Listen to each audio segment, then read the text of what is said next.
Hey kids, have your parents ever told you what your name means or why they picked it? When I was born, I was given the name Ann Eliza, which means full of grace and set apart for God. Well, in the Bible, people sometimes received one name from their parents when they were born and another name from God later on. Kind of like a nickname, but even more meaningful.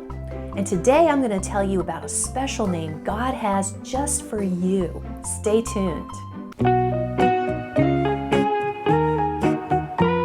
When I was a camp counselor one summer, I met another counselor named Amy. Only no one called her Amy. They all called her Chunky. And it wasn't because she was large and lumpy. She was actually quite thin. The reason they called her Chunky was because she loved to eat chunky mixed fruit, which the camps sometimes served at meals. And I have to admit, chunky mixed fruit is really good. Before you call anyone chunky, you better make sure it won't offend them. In this case, Amy wasn't offended at all. She thought it was funny, and the name stuck. To this day, I still call her Chunky. Names are very important in the Bible. When we read about someone naming a city or a child, they always pick a name with a particular meaning.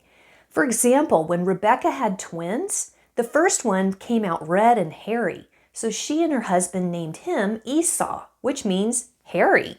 The second one came out holding on to the heel of Esau, so they named him Jacob, which means one who holds on to the heel or one who overreaches. The weirdest name in the Bible might be Maher-shalal-hash-baz.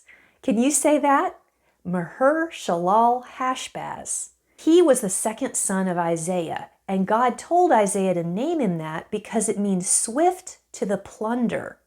The reason God gave him that name was because he knew that the nation of Assyria was going to take over and plunder Israel, or take all of its wealth away. And God also gave Jesus his name. Do you know what his name means? It means Savior or Rescuer. Isn't that a perfect name for Jesus? Sometimes God gives a new name to a person when he has an important plan or purpose for their lives. Abram, which means exalted father, was given the new name Abraham by God. Abraham means father of a multitude. That's because God had promised Abraham that he would have children and grandchildren and great-grandchildren that would outnumber the stars. And let's go back to that twin, Jacob, the one that was holding on to Esau's heel. He really did grow up to be the kind of person that pulled down other people to his own advantage. In fact, he was so determined that one night he wrestled with an angel of God, and even though the angel injured his hip, he refused to let the angel go. Jacob replied, "I will not let you go unless you bless me." The man asked him, "What is your name?" "Jacob," he answered. Then the man said, "Your name will no longer be Jacob, but Israel, because you have struggled with God and with humans and have overcome." Israel, have you heard that name before? Most of the Bible is about the nation of Israel. That's because the nation of Israel traces its history back to Jacob. Jacob didn't realize how important that name would become, but God did.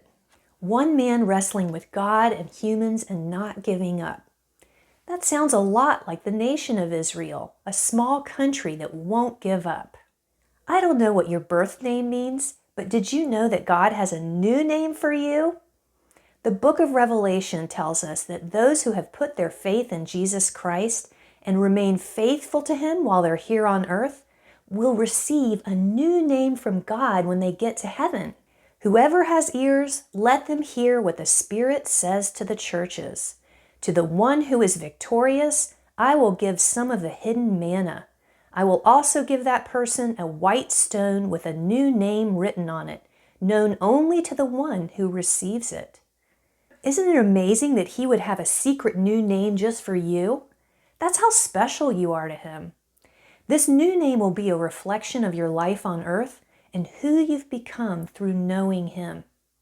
So, do you know him? Do you know his son, Jesus Christ? There's more information about that in the description box below. Just think, God already knows what your secret new name will be. My guess is it's going to be a lot more interesting than chunky mixed fruit. See you next time.